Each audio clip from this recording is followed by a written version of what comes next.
questions. Will the proposed action create a material conflict with an adopted land use plan or zoning regulation? No. Will the proposed action result in a change in use or intensity of land? No. Will the proposed action impair the character or quality of the existing community? No. Will the proposed action have an impact on the environmental characteristics that cause the establishment of a critical environmental area? No. Will the proposed action result in an adverse change in the existing level of traffic existing level of traffic or affect existing infrastructure for mass transit, biking, or walkway? No. Will the proposed action cause an increase in the use of energy and it fails to incorporate reasonably available energy conservation or renewable energy opportunities? No.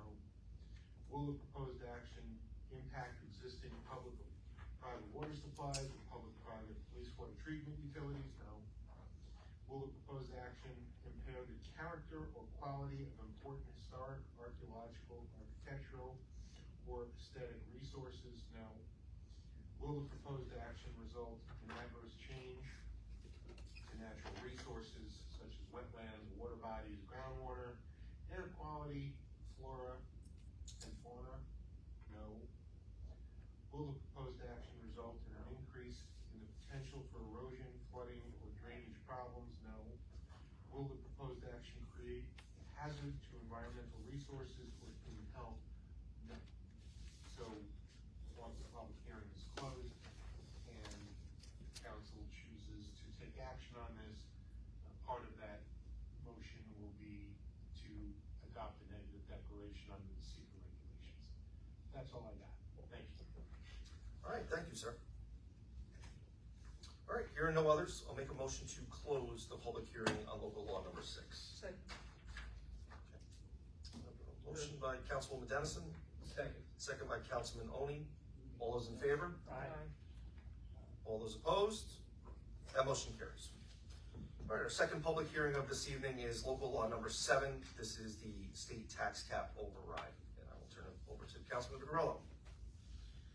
Again, this is local law number 7 of 2025, and this just allows us to override the tax cap without being punished. It does not mean that we intend to override the tax cap.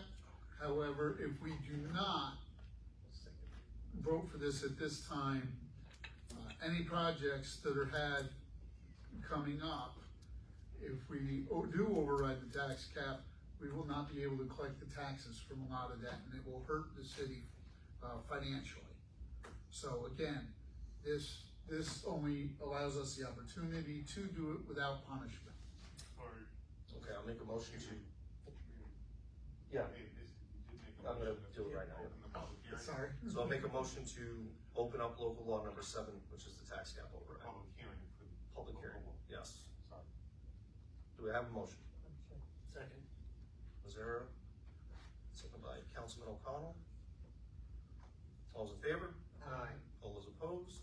Motion carries. So then what he said. Yes. Yes. We will enter Jason's statement. So if you're opposed to going over the tax cap, if you remember the council who opposes that, the time to vote no would be once we do the budget and then vote no on the budget if we're over the tax cap and you don't wanna approve that. That's all I have, Mayor. Well, that's not entirely true. You don't have to vote no on the budget. You can vote no when it gets brought up for a vote. You can, yes. Because But this is only for a hearing, right? Today's vote. For a public hearing. Yes. no, this is a public hearing right now, yes. Yeah. Oh, it's, okay, then I vote no. No, we're not. We're not voting We're on not. it, Councilman. We're in this We're not situation. We didn't do a roll call vote, did we? We haven't even gotten to that yet, though. So we're No, still we're not going. that far. So let's go over this again. This is the public hearing now? Yes. This is a public hearing to consider a local law to exceed the tax cap for the 2026 city budget. That's right, I vote no. But we're not voting yet, Councilman. We're And it just in the public hearing. I'm Yeah. gonna gonna vote no. Okay. So, once again, just everyone be forewarned that if we do develop the annexed properties and this motion fails, we are not included on the tax revenue over that 2%. So let's just keep that in mind. That is not a wise financial decision if we're looking to grow the city. But we'll get to the vote. I would also note the following, which I forgot to say before, my apologies. The public hearing notice was posted and published in accordance with law. And at the time that this is put to a vote, which does not have to be this evening, it is required that 60% of the voting body approve it. So you need a minimum of 6 affirmative votes. Just to consider that, whether the question is gonna be called tonight or at a different meeting. And it doesn't have to be tonight, because it just has to be done before the budget is adopted. Which we're still a ways away from. Yes, sir. So there is no rush with this either. That's correct.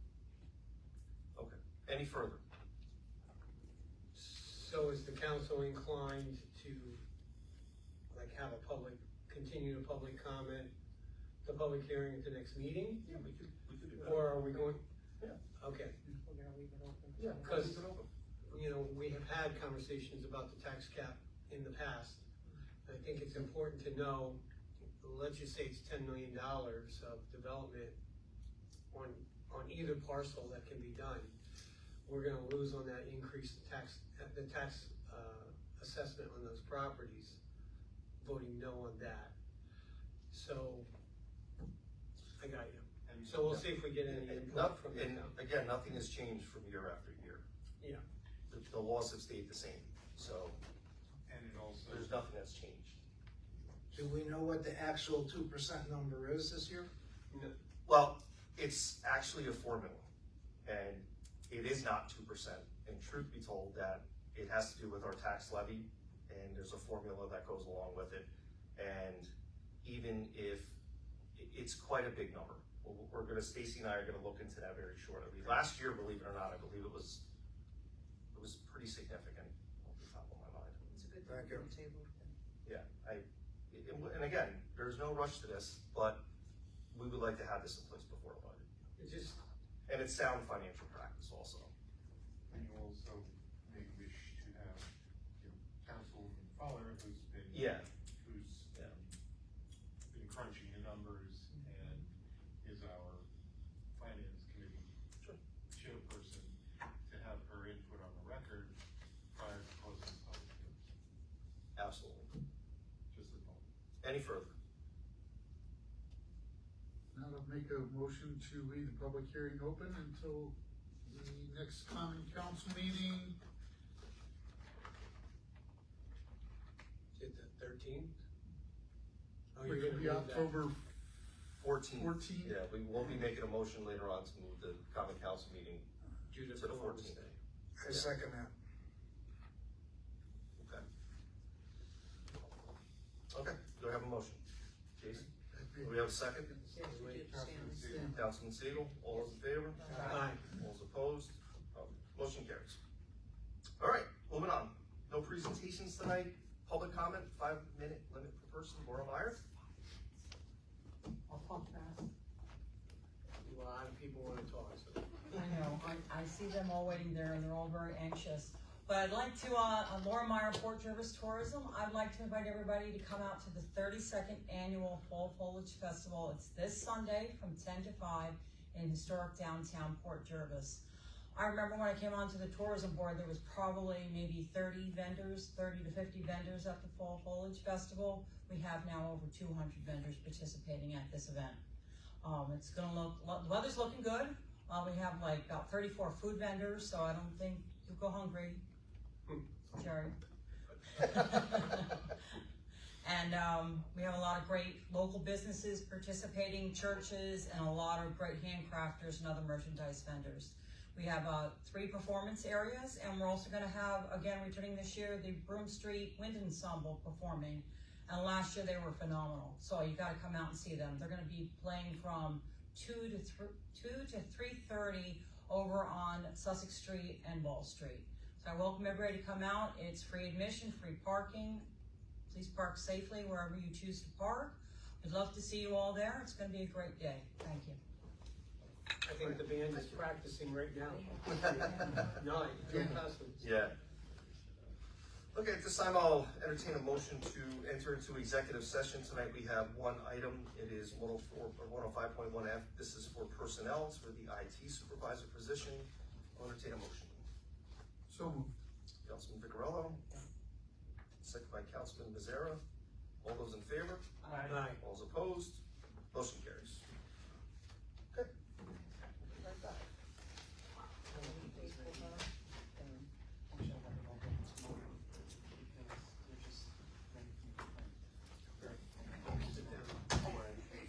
That would look bad. Chair up and you sit down and we're on TV.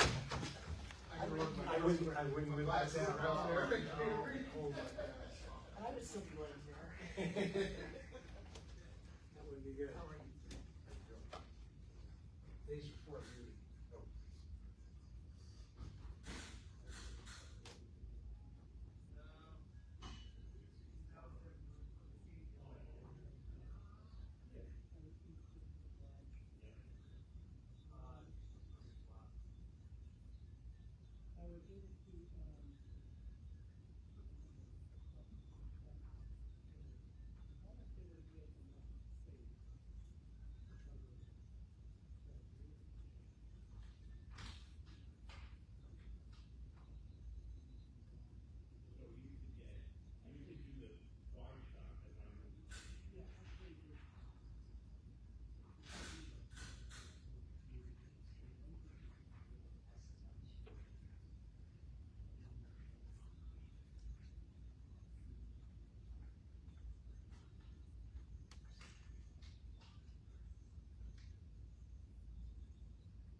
one of our mics, or is this is their mic, right? I think it's theirs. Yeah.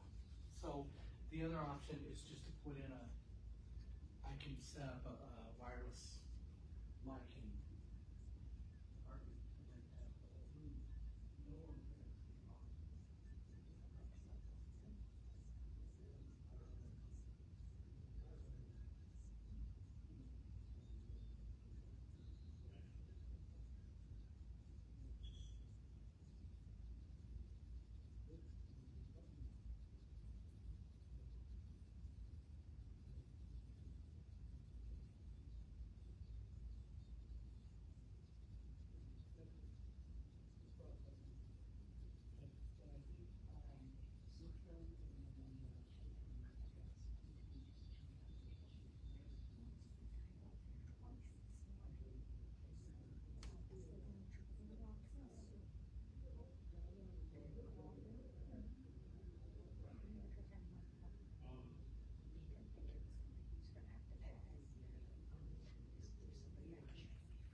Whoever comes in at the end is gonna be on the end of whatever end is available. You're not gonna get five pot placement. You know, what people are freaking out.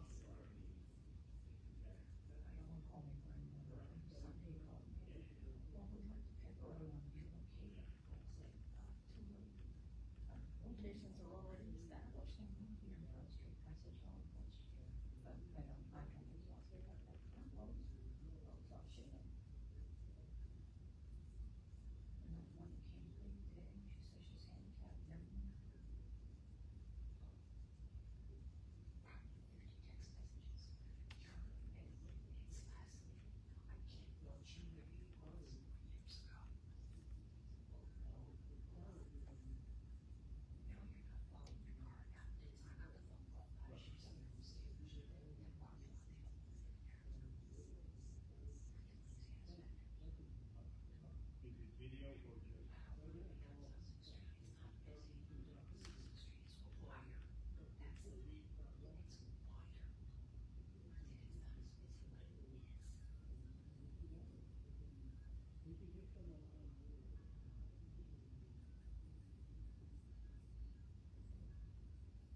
Diana Gray.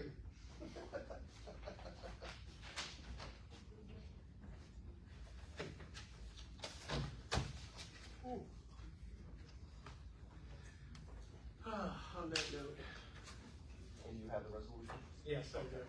I'm gonna get back there and stand, clarify his Maybe it's not previous a comment. reputation, maybe it's personal persona.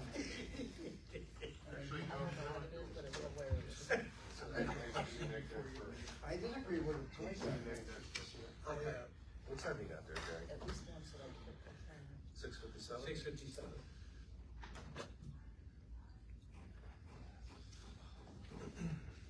Okay, at 6:57, I'll call this meeting back to order. Entertain a motion to enter back into regular session. Councilman Mazzara, second by Councilwoman Dennison. All those in favor? Aye. All those opposed? Motion carries. Approval of minutes, September 8th, 2025, Common Council meeting minutes. Motion? Councilman O'Connell, Second. second by Councilman Picarello. Any discussion on the minutes? All those in favor? All those opposed? Motion carries. I have to abstain. Thank you, Bobby. You reminded me I was not here. Okay. Executive session material, we have one resolution to read off tonight. I will turn it over to Councilman Oley. Thank you, Mayor.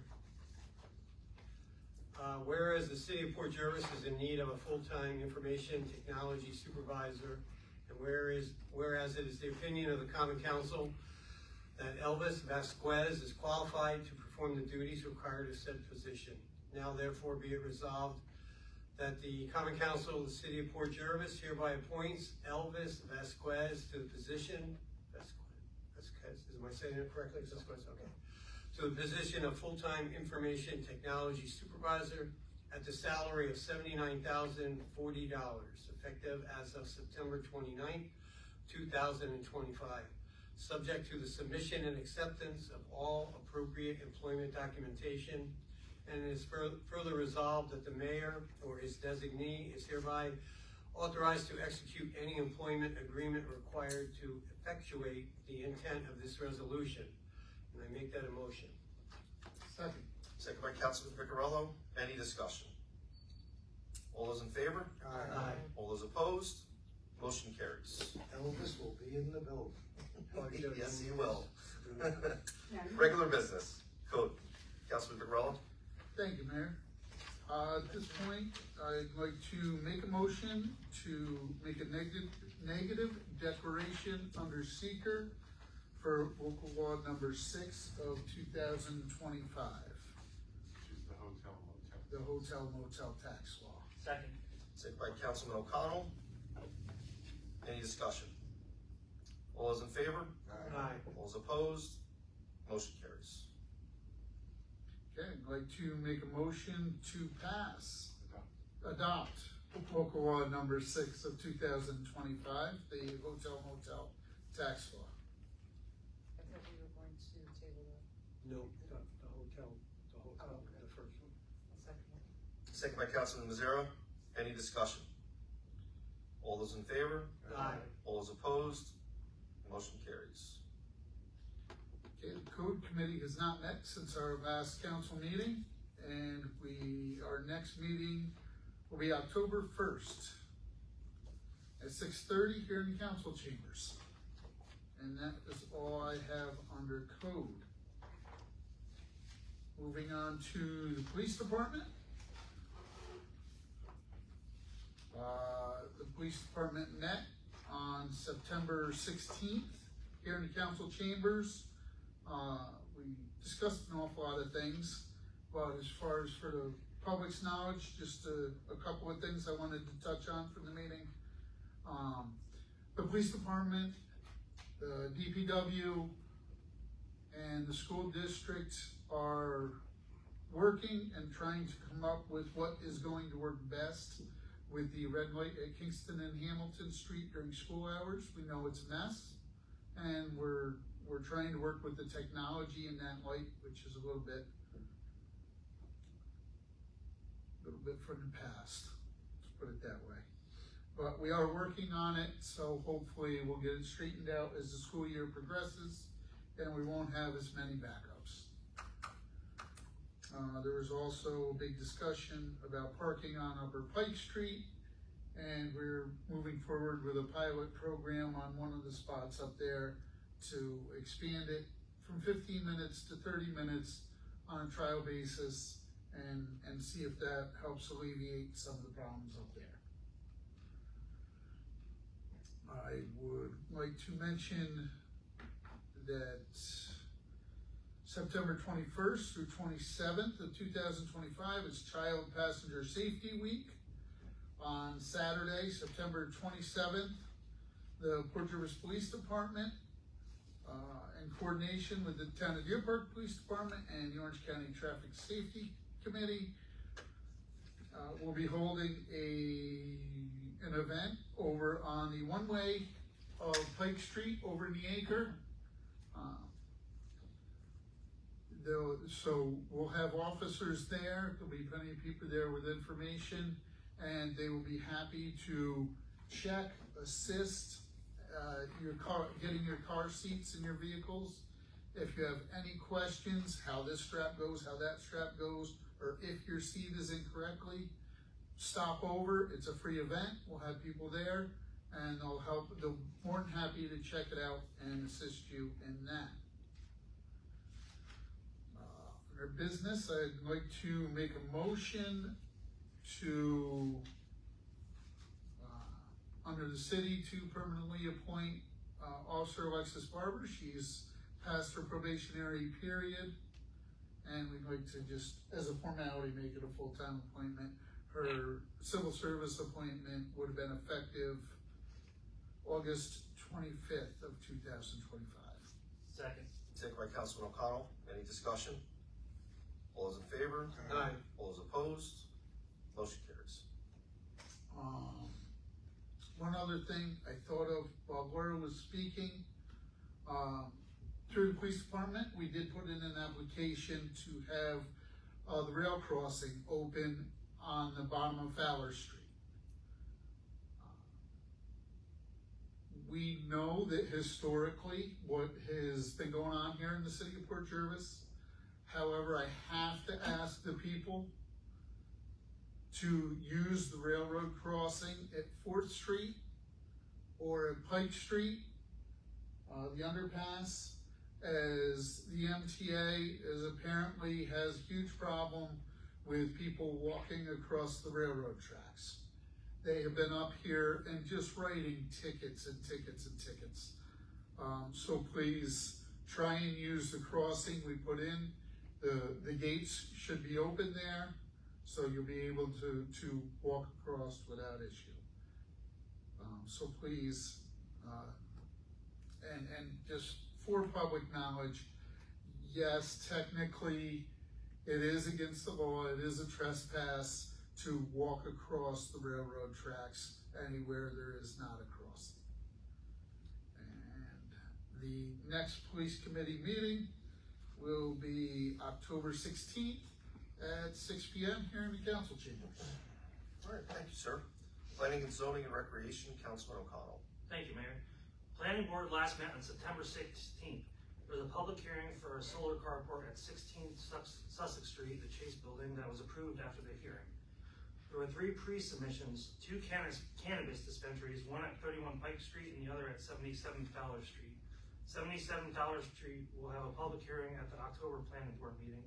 31 Pike Street will have its pre-submission extended to the October meeting while some additional documents that were needed are obtained. The last pre-submission was for 255, 257 East Main Street. This pre-submission is for a mixed-use building that will contain 50 residential units on the top 3 floors of the commercial space and commercial space on the bottom. Due to the scope of this project, the pre-submission will be extended to the October meeting. There might need to be a zoning variance obtained due to the residential apartment sizes in the plan. The next planning board meeting will be on October 21st at 7 p.m. in the council chambers. Zoning did not meet this month. Zoning will next meet on Tuesday, October 7th at 7 p.m. in the council chambers. 1 second.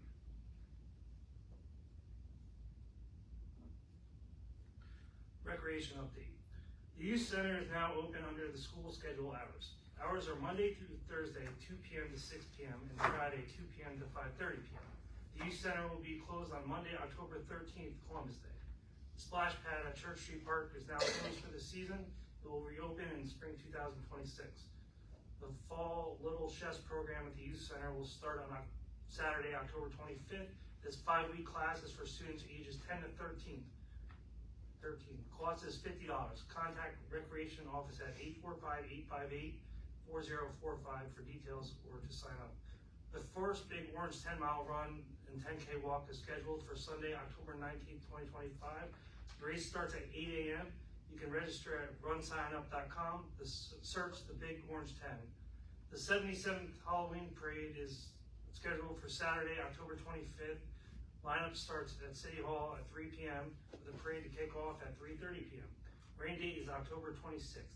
The Youth Center is having a Halloween costume party for middle school students in grades 6th, 7th, and 8th on Thursday, October 30th between 6 p.m. and 8 p.m. The next Recreation Commission meeting is scheduled for Wednesday, October 8th at 6:15 p.m. in the Youth Center. That's all I have, Mayor. All right, thanks. Tourism, Councilwoman Mazzara. Thank you, Mayor.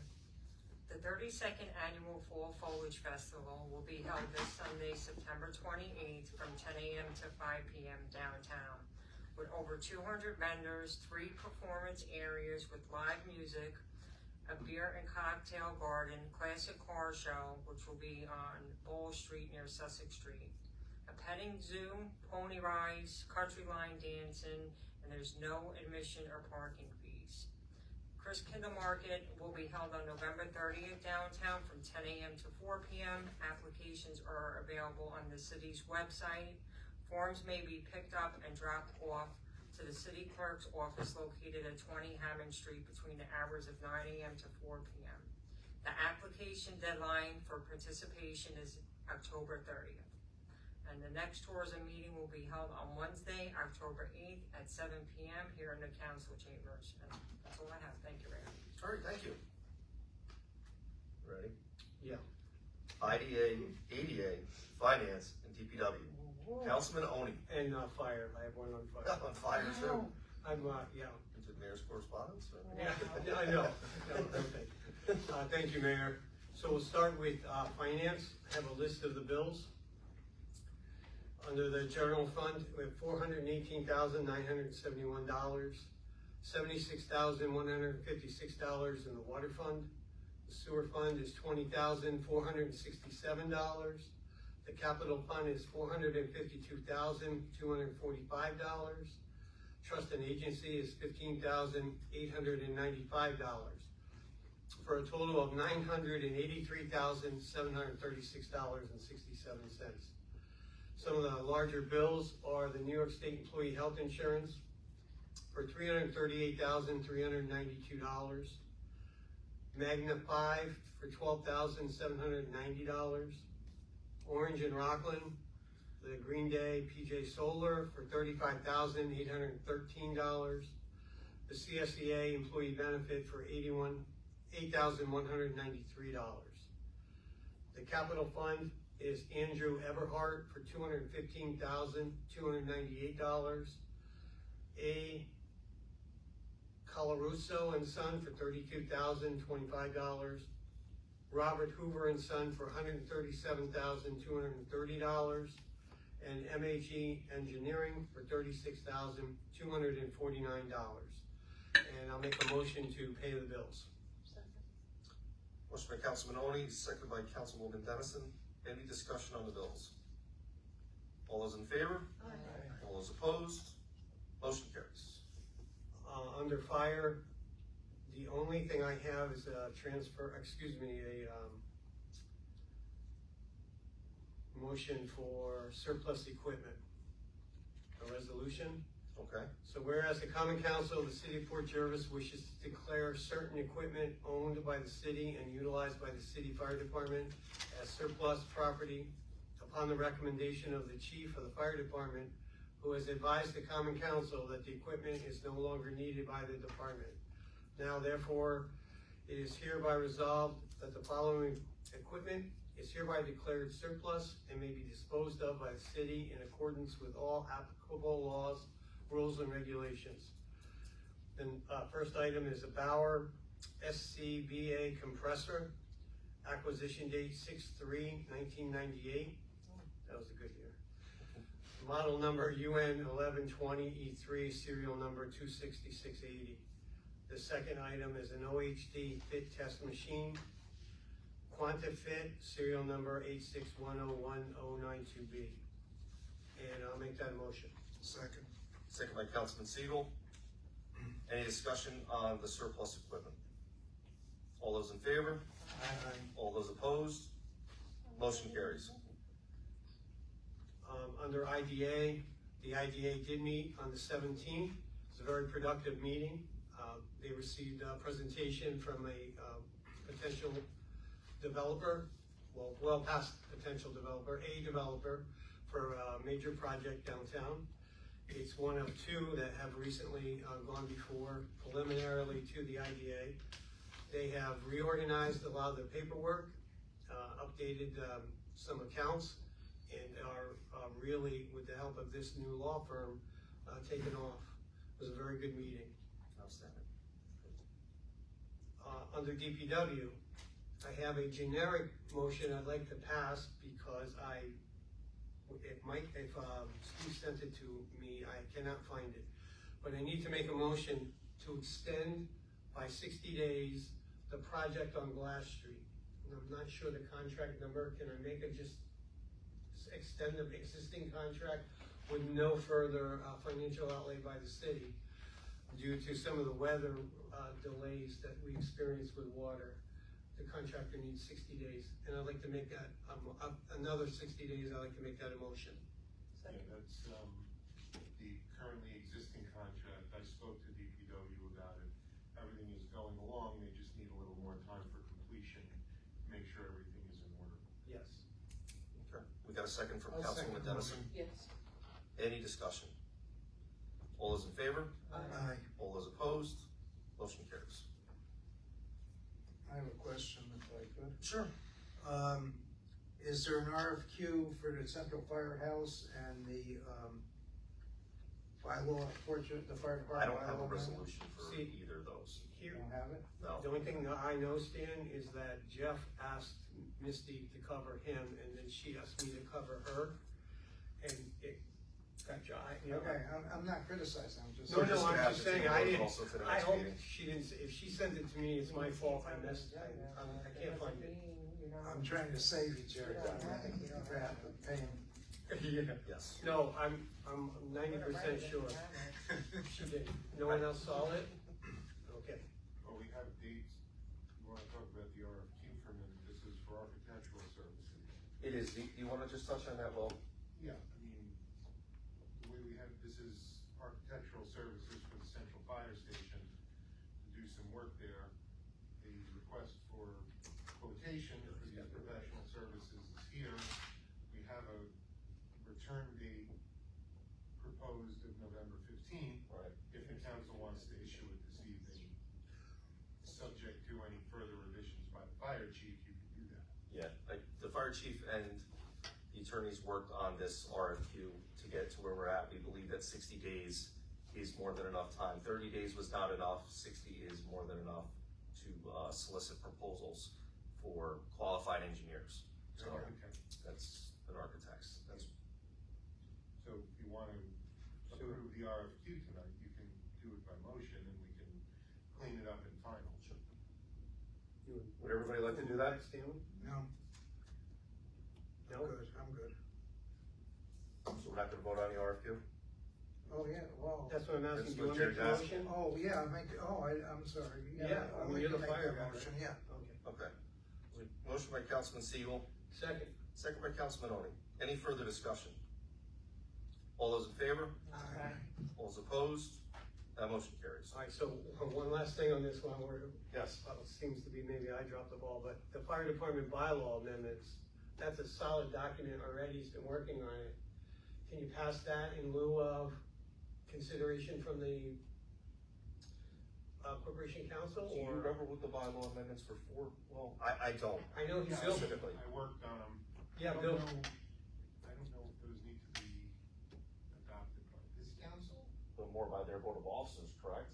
No, it goes there first. Well, yeah, it would be their incorporation. I think they adopted, the only thing that they're going to wanna do, this can wait till the next meeting. Okay, that's good. But the only thing they're going to wanna have, the council consider is an amendment to the charter with respect to the residency requirements of the chief.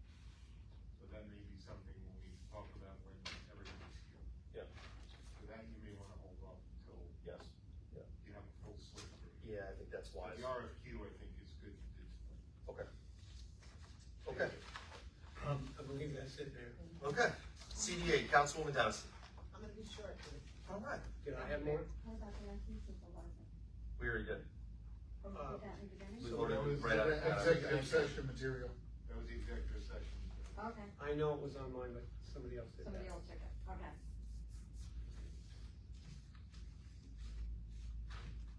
Okay. Sorry. CDA. That's okay. Thank you, Mayor. Mine is short and sweet. Port Jervis CDA did not meet in August due to a lack of quorum. The CDA will next meet this Wednesday, September 24th at the Rec Center. And that's all that I have. All right. Housing Veterans, PJ TV 23, Councilman Siegel. Okay, I'm gonna follow Mrs. Dennison's lead, and I'm gonna make mine short. Because Hock's not here, or? Shorter.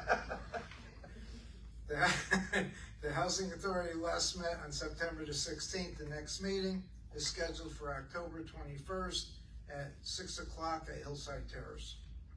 Senior Citizen Club of Port Jervis meets on the second and fourth Wednesday of each month at 1 p.m. at the VFW on Owen Street. The Senior Club picnic is September 25th from 11 a.m. to 2 p.m. at Shannon Park on Route 284 in Slate Hill, and the club decided that they're gonna carpool instead of look for a bus to take them over there. Veterans information, this is the final notice that after September 30th, 2025, veterans will have two options to sign into va.gov and the VA mobile apps. You have to either have a login gov account or an ID.me account. I know that's Greek to some people, but I think the veterans know what that means. Many veterans already have made the switch. If you're still using a DS login, username and password, they want to make sure that you're prepared when the option is discontinued by the end of September. I'd also like to thank all the people that attended the POW MIA ceremony. It was a good turnout, and it's good to remember our missing and the ones that came home as well. PJTV 23, or welcome to come to our monthly meetings on the third Thursday at 5:30 p.m. right here in the council room. There will be a free rabies clinic on Sunday, October 19th from 12 p.m. to 2 p.m. Again, that's Sunday, October 19th from 12 p.m. to 2 p.m. at the Hard Wheat Engine Company number 4 on Owen Street. If anybody is interested in being added to my calendar events emails, please send your email address to me at stansiegel2@gmail.com. And the inspirational quote of the day, determination is the strength that you need to succeed. All right. And that's anonymous, I don't know where that came from. And that's all I have, thank you. All right, thank you, sir. Okay, under mayor's correspondence, I'll entertain a motion. This is to move the October 13th common council meeting to Tuesday, October 14th, 2025. And this is due to City Hall being closed for the Columbus Day holiday. So moved. Councilman Vicarello, Second. second by Councilwoman Dennison. All those in favor? Aye. All those opposed? Motion carries. And Yes, sir. I'm just gonna tell you now, I have another